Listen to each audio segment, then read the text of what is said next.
اعوذ باللہ من الشیطان الرجیم بسم اللہ الرحمن الرحیم۔ تعریف شروع ہی ہوتی ہے اور مکمل تعریف صرف اللہ کی ہے، باقی کوئی تعریف کے لائق نہیں۔ اللہ ہی کسی کو اگر کوئی صلاحیت دے دے تو ماشاءاللہ کہہ کے ہی ہم اس کی تعریف کریں گے کہ یہ جو کچھ بھی دیا ہے اللہ نے دیا ہے، اللہ کی مرضی سے آپ کو ملا ہے۔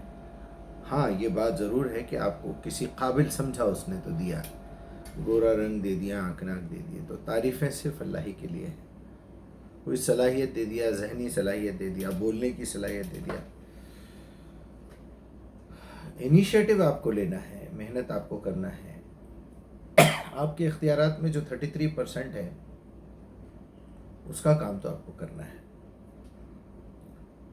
اس کے بعد سلامتی ہو ان تمام انبیاء اور رسول پر جو یہ پیغام ہم تک پہنچاتے رہے، اور سلامتی ہو ان تمام اہل بیت اور صحابہ پہ جنہوں نے نبی کا میسیج دوسروں تک پہنچایا، اور سلامتی ہو ان تمام بزرگوں، اماموں، اولیاء اکرام، ہمارے اساتذہ، ہمارے والدین پر بھی سلامتی ہو، اور آپ لوگ جو اس وقت سن رہے ہیں، جو دیکھ رہے ہیں، آپ پر بھی سلامتی ہو، یعنی السلام علیکم ورحمۃ اللہ وبرکاتہ۔ لیکن اتنے شعور میں، اتنی سمجھ میں اگر آپ سلام کریں گے تو ذرا اچھا رہے گا آپ کے لیے بھی، سامنے والے کے لیے بھی، کہ آپ نے کم سے کم نیا میسیج دوسروں تک پہنچایا کہ سلام کرنے کا طریقہ کیا ہوتا ہے۔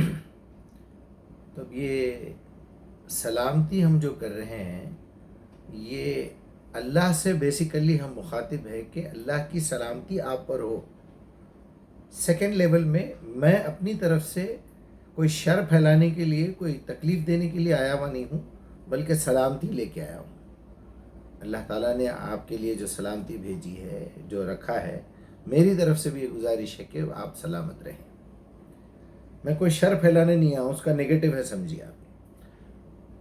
تیسرا مسئلہ یہ ہے کہ کسی کو وش کرنا ہے، آپ چلو ہائے، ہیلو، مرحبا، کیف حال ہے، گم اور جبات رشین میں کہتے ہیں، اور انہوں نے بھی شروع کر دیا عربوں نے بھی کہ مرحبا، ویلکم، یعنی اللہ اور اللہ کے رسول نے سلامتی کا والا اصول سکھایا تھا کہ کسی کو وش کرنا ہو تو السلام علیکم کہو، یا سلام، آپ اتنا بھی بول سکتے ہیں، السلام علیکم، یعنی کمپلیٹ سلام آپ پر ہو، اور رحمت اللہ، اللہ کی رحمتیں بھی ہو، اور برکات ہو، اور برکتیں بھی ہو۔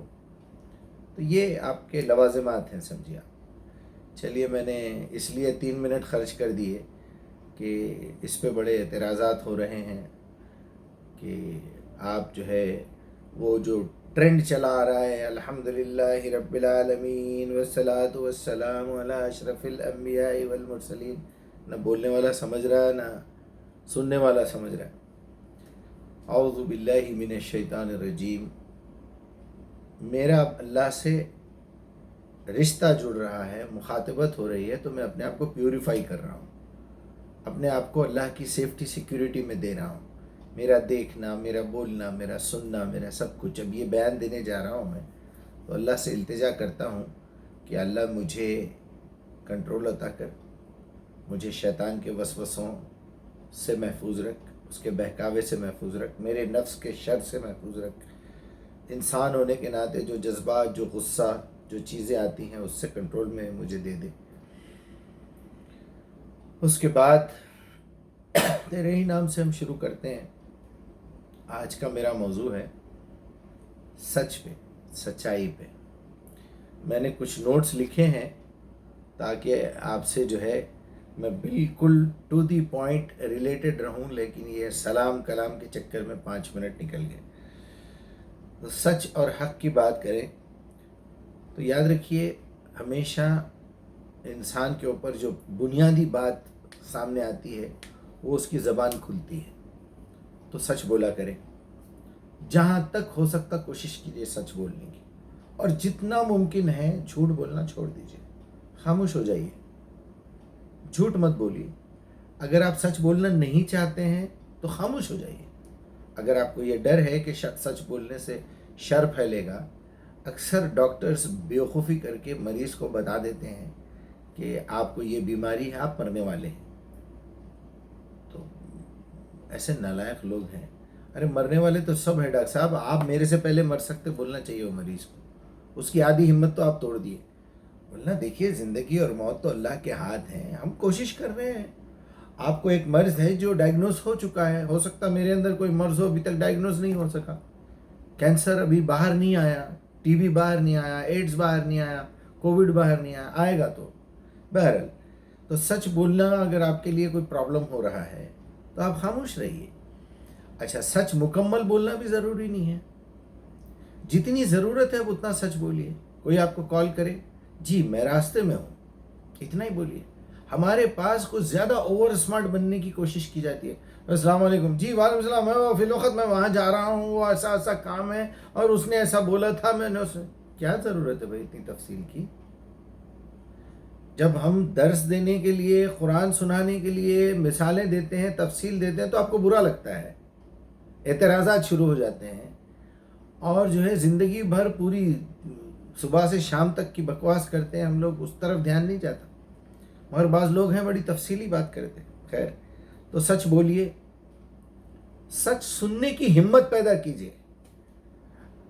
اب جو میں سچ بول رہا ہوں تو اندر سے کچھ لوگوں کو تکلیف ہوگی، یہ سچ سننے کی ہمت پیدا کیجیے، وہ مردانگی لائیے اپنے اندر. سچ کو دیکھنے کی ہمت پیدا کیجیے. ماں کو کچھ ہو رہا ہے، وہ مر رہی ہے، باپ مر رہا ہے، بیٹا مر رہا ہے، بیٹی مر رہی ہے، بیوی کا کوئی پرابلم ہو گیا ہے، آپ کو کوئی ایکسیڈنٹ ہو گیا ہے، کسی نے کوئی بہت بڑا اسٹیپ لے لیا ہے آپ کے خلاف. اگر آپ فیمیل ہیں، آپ لیڈی ہیں اور آپ کے میاں نے کوئی دوسری شادی کر لی ہے، یا کہیں زنا کیا ہے، کہیں کوئی بڑا گناہ ان سے کیا ہے، پولیس پکڑ کے لے کے جا رہی ہے، ایکسیڈنٹ ہو گیا ہے، کوئی مر رہا ہے، اس سچ کو قبول کرنے کی ہمت پیدا کیجیے. اس ایکسیڈنٹ کے چکر میں آپ کی موت نہ ہو جائے. ایسے کئی لوگ ہیں جس کی کوئی حادثہ دیکھ کے ان کی موت ہو گئی. اتنا کمزور دل، اتنا کمزور ایمان. تو سچ دیکھنا بھی بڑا کام ہے. آج میں سچ پہ بات کر رہا ہوں، دیکھیے. تو سچ بولنا، سچ سننا، سچ دیکھنا. اور کبھی پلان بناؤ دماغ سے تو ہمیشہ پلان بھی سچائی کی بنیاد پہ بنانا. اس کو دھوکہ دینا کیسا رہے گا؟ یہ بزنس میں اگر اتنی ٹیکنیک استعمال کریں گے تو اتنا پروڈکٹ بکے گا. آپ کے 1 کروڑ چپس بکتے ہیں، اس میں سے اگر میں ایک اس میں کیا 2 پیس کم کر دوں تو کیا ہوگا؟ کون ویٹ چیک کر رہا ہے؟ یہ پلاسٹک کو تھوڑا سا ہلکا کر دیں گے تو کروڑوں کی تعداد میں کیا ہو جائے گا؟ کسی کا سی وی بیچ دیں گے، کسی کا آئی ڈی بیچ دیں گے تو آپ کو 50 روپے مل رہے ہیں، تو کیا ہوگا؟ تو یہ ساری پلاننگ، یہ اسکیمیں جو ڈالتے ہیں بیٹھ کے بڑے بڑے فراڈیات، اور اس میں MBA بھی کرتے ہیں ماشاءاللہ، ماسٹرز ان بزنس ایڈمنسٹریشن. تو اس کو ماسٹرز ان چوری بٹے بازی ان ایڈمنسٹریشن بولنا چاہیے. MBA، ماسٹرز ان بٹے بازی ایڈمنسٹریشن. اور آپ دیکھ لیجئے اکثریت MBA لوگوں میں کہ وہ دماغ جو پڑھ کے آتا ہے اس کا فراڈیائی دماغ ہوتا ہے. اکثریت پیسے کے معاملے میں خاص طور پہ وہ نئی نئی اسکیمیں بناتا ہے. نئی اسکیمیں بنانا دھوکہ دینے کے لیے بناتا ہے. اس کا بیس جو ہے اس کے دماغ میں ایمانداری نہیں ہوتی. تو سچ کو اپنے برین میں بیس بنائیے. اگر آپ MBA کر کے آئے ہیں، سب سے پہلا دھوکہ دینا سیکھتا انہیں، اس کے بعد سود لینا سیکھتا، جھوٹ بولنا سیکھتا، لوگوں کا پیسہ لے کے گھماتا پھراتا، نئی اسکیمیں نکال کے بولتا دیکھیے میں آپ کو جو ہے امریکہ بھیجا رہا ہوں، میں آپ کو یورپ بھیجا رہا ہوں، میں آپ کو جاب دلا رہا ہوں، میں آپ فلاں کر رہا ہوں.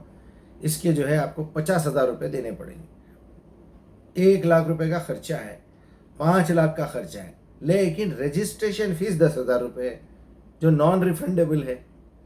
باقی کے پیسے آپ کو واپس مل جائیں گے. یعنی وہ 10,000 بھی آپ کھا گئے، روز ایک بکرا مل گیا تو بس ہے. پھر وہ جو 50,000 1 لاکھ روپے آپ ایڈوانس کے طور پہ لے رہے ہیں، اور باقی کے 9 لاکھ روپے ویزا لگنے کے بعد ہم آپ سے لیں گے، یا پھر آپ وہاں پہنچنے کے بعد 9 لاکھ میں سے 5 لاکھ یہاں دیں گے، 4 لاکھ وہاں دینا ہے آپ کو. اس طرح کی اسکیمیں بناتے ہیں، یعنی ٹوٹل فائدہ اپنا. وہ بیچارہ جا رہا ہے انٹرویو دے رہا ہے، وہ اپنی قابلیت پہ جا رہا ہے، صرف اس کو فارم فل اپ کرنا نہیں آتا اور وہ ٹرکس نہیں معلوم ہے جو آپ فارم فل اپ کرتے ہیں۔ یہ ہے دماغ کا جھوٹ، یہ ہے دماغ کا سچ۔ آپ کوئی بھی اسکیم بنائیں، بڑے سے بڑا کاروبار کریں، وہ بینک میں اتنا بڑا اماؤنٹ پھنسا ہوا ہے، وہ بلیک منی رکھی ہوئی ہے، ایک ڈارک منی ہے، ایک بلیک منی ہے، ایک بلاک منی ہے، کروڑوں کروڑوں روپے پڑے ہوئے ہیں بینکوں میں۔ ایسی ایسی اسکیمیں ہیں، اگر آپ کو پتہ چل جائے تو آپ کے منہ میں پانی آ جائے۔ کروڑوں، ملینز، ٹریلینز ڈالرز میں ہے، پاؤنڈز میں ہے، لیرا میں ہے۔ آپ سن کے حیران ہو جائیں گے۔ چھوٹا چھوٹا اماؤنٹ ہے، لوگوں نے اپنا راز کھولا نہیں کسی سے، بینک میں اکاؤنٹ کھول لیا اور مر گئے، جیسے پرانے زمانے میں خزانے نکلتے تھے۔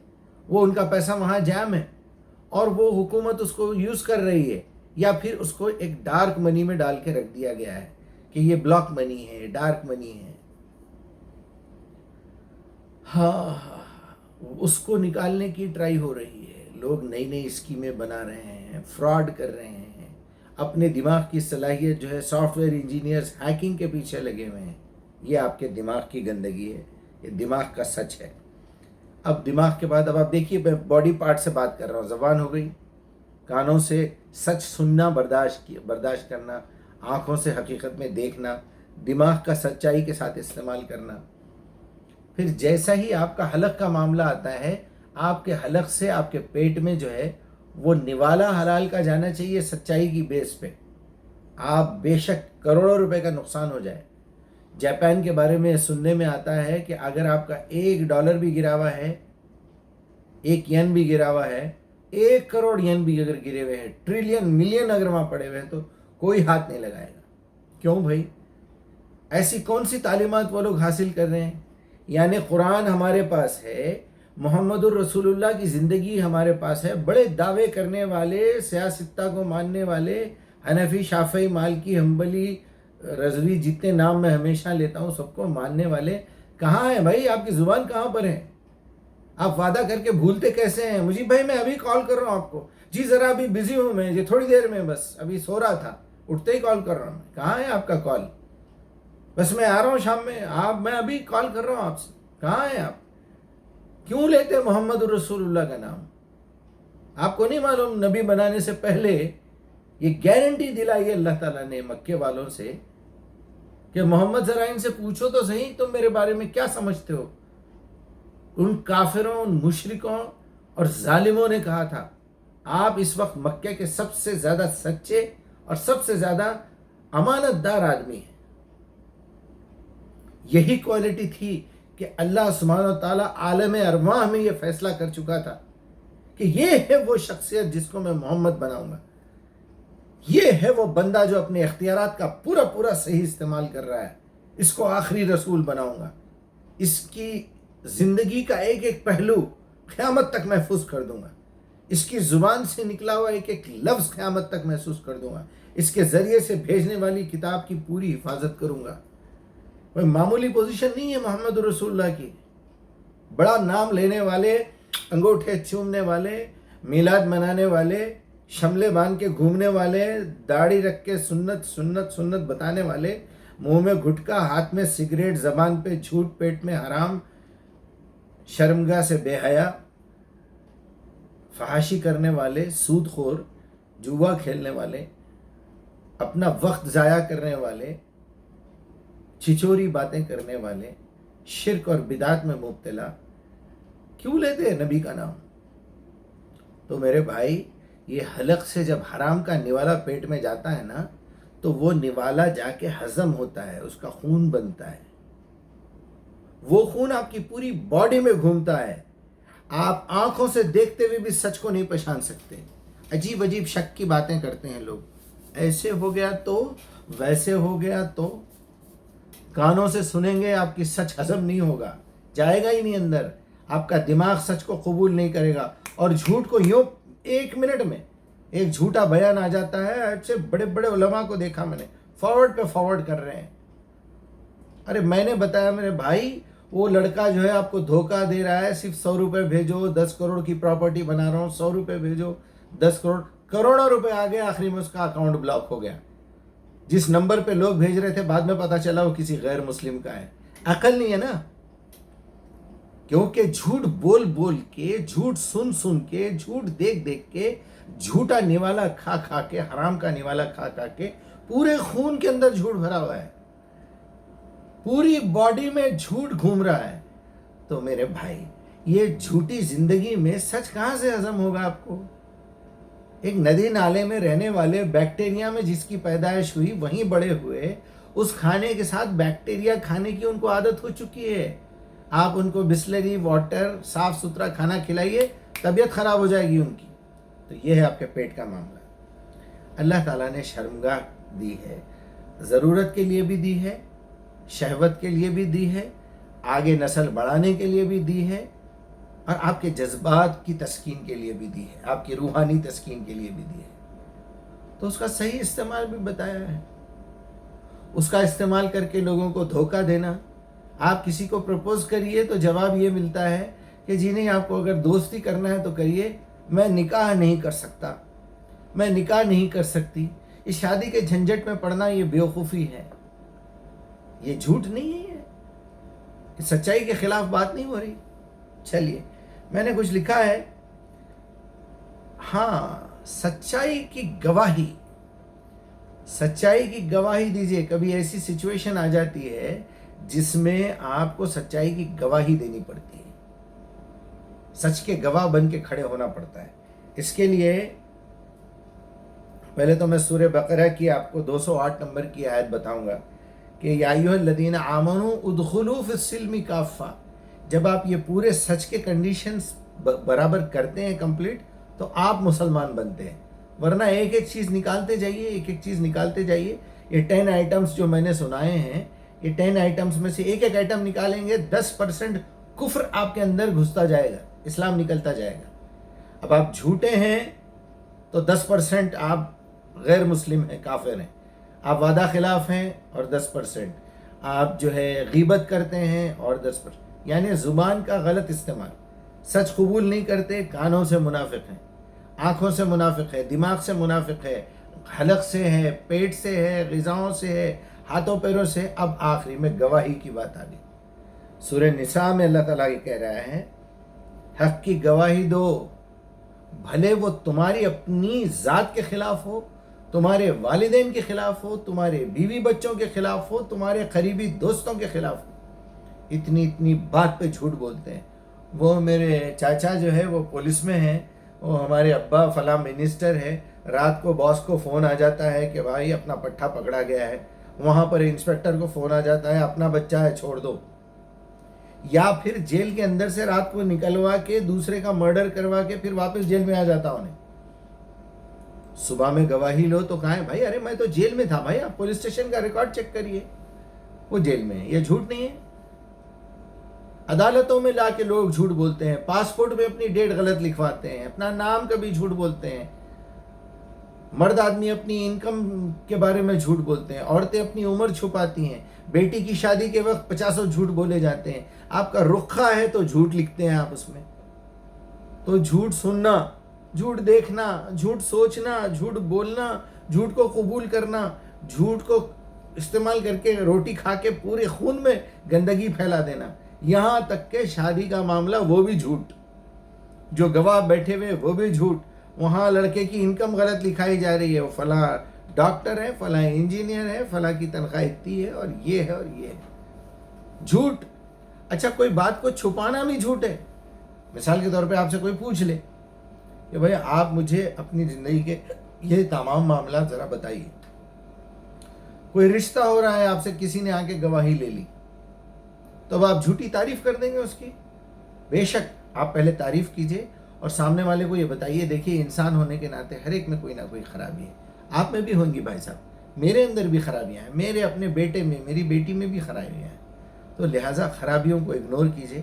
فی الوقت شاید ایسا ہم نے سنا ہے کہ بچے میں سگریٹ پینے کی عادت ہے، اور جو ہے تھوڑا آوارہ گھومتا ہے، تھوڑا فضول خرچ ہے، یا تھوڑا بخیل ہے.